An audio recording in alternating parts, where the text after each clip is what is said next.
ये बंद होगी और कहना है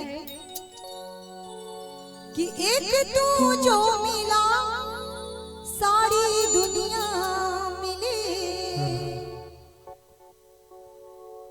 खिला जो मेरा दिल सारी बगिया खिले।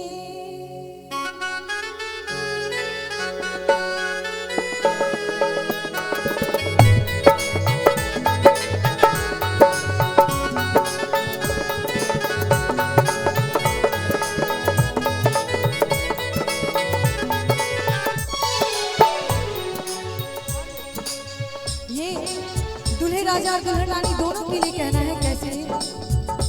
एक तू जो मिला सारी दुनिया मिली, एक तू जो मिला सारी दुनिया मिली, खिला जो मेरा दिल सारी बगिया खिली, खिला जो मेरा दिल सारी बगिया खिली।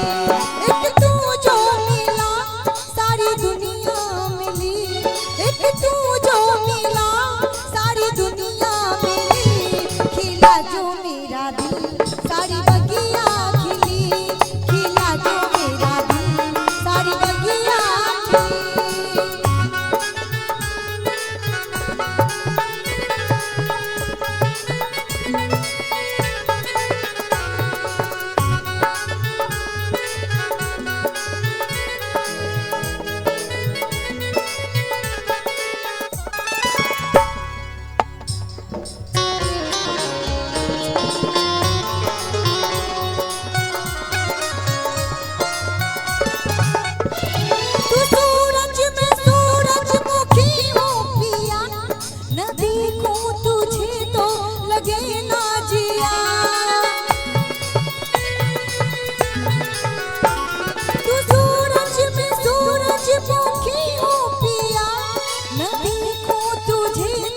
लगे ना जिया तेरे रंग में रंगी, तेरी बन के चली, तेरे रंग में रंगी, तेरी बन के